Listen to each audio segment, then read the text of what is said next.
Ladies and gentlemen, welcome back to Driven Wyld. Today we are talking about stacked order scam on Doordash. So recently I got a message from one of my subscribers, Mico the entrepreneur. Thank you so much for messaging me about this and making this video possible. She actually sent me a few screenshots and voice memo talking a little bit about this scam that she went through, and I honestly thought that this was something that has been growing in the gig economy enough to where we need to talk about it and how to properly defend ourselves in this situation. So with that said, we are talking about everything that's being said in this voice memo and in these screenshots, what she is saying, what the platform is saying versus how it actually is, and everything in between. But before we do that, let's go over a quick disclaimer. The content of this video does not contain and is never intended to be legal, business, financial, tax, or health advice of any kind. This video is for entertainment purposes only. It is advised that you conduct your own research and consult qualified professionals before applying anything you find online. I also want to be clear that everything that we're going to be going over is very market to market and case by case. What applies to me and my market, Mico's market, or any of the markets that are ever mentioned throughout the channel may not apply to you. So with that said, let's get started. So this dirty customer, I'm trying to watch my mouth. The Jonathan order, he sent in this, I got a contract violation because he just did it at 9:06. I don't know why he waited to the end. Maybe he ordered again and felt some type of way. But I did this order earlier in the day, like around 10:52 or whatever. I dropped it off. I told him that I had an order before his, and he was complaining that he didn't want cold food and how long it would take and all that other stuff. And I'm thinking to myself, I shouldn't have told him that. Maybe I should have just waited and dropped off that first order. But I was trying to be nice because he kept texting me like he was in a rush or something. Anyway, make a long story short, if you want to do a story, you don't have to. It's up to you. It's just, I know it's system-wide with these companies, and it's AI generated, and it's not a human looking at this. But for them to say that I gave him the wrong order is nonsense because the other customer didn't complain. So how did I give him the wrong order? He did that. He didn't tip. And these be the ones that do that. And it's just ridiculous. Ridiculous. So he should take this contract violation and shove it up his ass. I hope that he can pay his rent at that Motel 6 that he's staying at. And that's just really sad. Like, I mean, I can care less. He probably gave me a thumbs down, gave me a 0. I don't care. Forget him.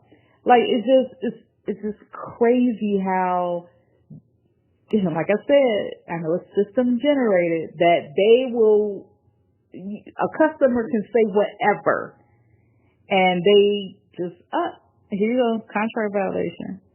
But if the customer does something, they don't do nothing. It's so weird to me. But anyway, you can do the story if you like.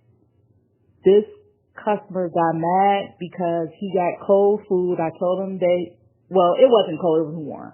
He wanted to get his order dropped off first. And I told him I had to drop off that order first.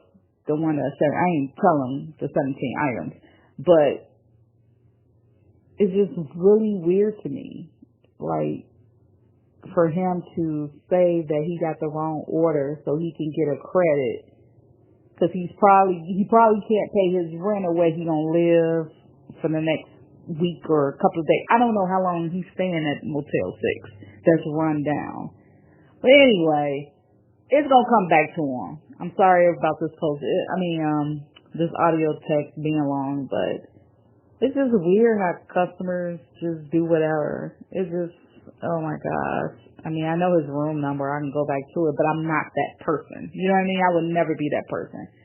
But hey, good luck to him. First off, Mico, thank you for sending that in. I know that these customers can be wildly frustrating for various different reasons. In terms of communicating with the customer, I personally don't like to take stacked orders for this reason. I'm also making sure that I am not communicating that to my customers. One of the things that has been happening in the gig economy as a whole is customers are getting told that they are getting double dashed or they're getting stacked with other orders, and they are getting upset about that. And they're finding that as a new way to get a refund. Who does that end up getting on? The idiot driver. Because it's not a matter of checking to see if it's valid or not. Like, hey, why don't you prove that this is the wrong order if that's the case? Of course they're not going to prove that. Or they're going to show just enough information to make it look like they're telling the truth, but in reality, no, they're not. Take pictures of everything. This is why I am a firm believer of that. What are the chances that DoorDash is ever going to accept accountability? Most likely never. So in the future, here's what I would tell a driver if they ever deal with customers during a stacked order. Number one, if it seems like they're scamming, they probably are. If you do decide to go through with the order anyway, and they're not exhibiting behaviors of being unsafe or anything like that, because if you mark them as unsafe, you'll be able to block them, but you still have to have evidence and reasonable suspicion of that. But if you can't and you have to go through with the order anyway, and you choose to go through with the order anyway because you already picked it up or whatever, never mention more than you have to. They're probably going to rate you poorly regardless. In fact, most of the tip that you're receiving is probably because of the other customer because of that. What I have found is that the people who tip the least scam the most, and the people who tip the most scam the least. Like, the shadiest customers are always the low value customers. You say it yourself, this customer was staying in a Motel 6 kind of area. Why would you want to expose yourself to that? Regardless, this is why you diversify your gig portfolio. Because they can make that report, it still ends up on you. I doubt that they're going to deactivate you right off the bat for one time. But if this happens again, it becomes a pattern and then DoorDash is looking in your direction. So what do?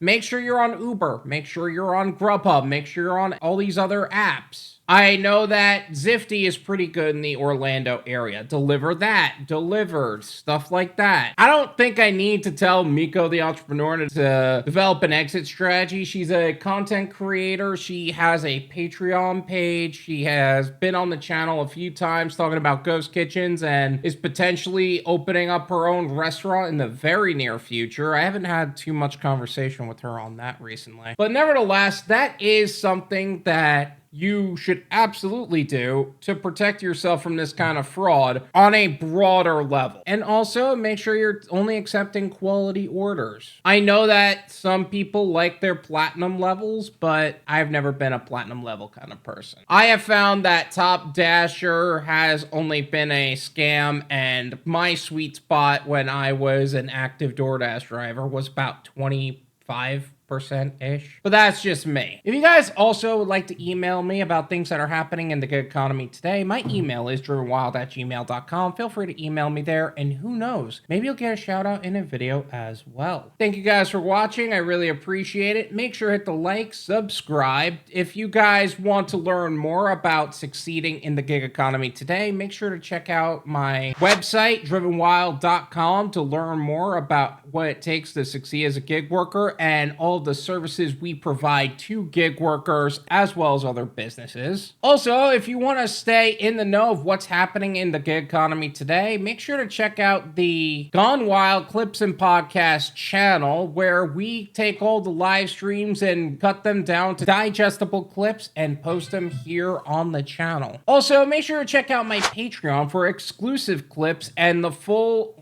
raw, uncut live streams that we have with Bud Soda, as well as other content for entrepreneurs and other self-employed people who are looking to expand beyond being an average gig worker. Once again, thank you so much for watching, and until next time.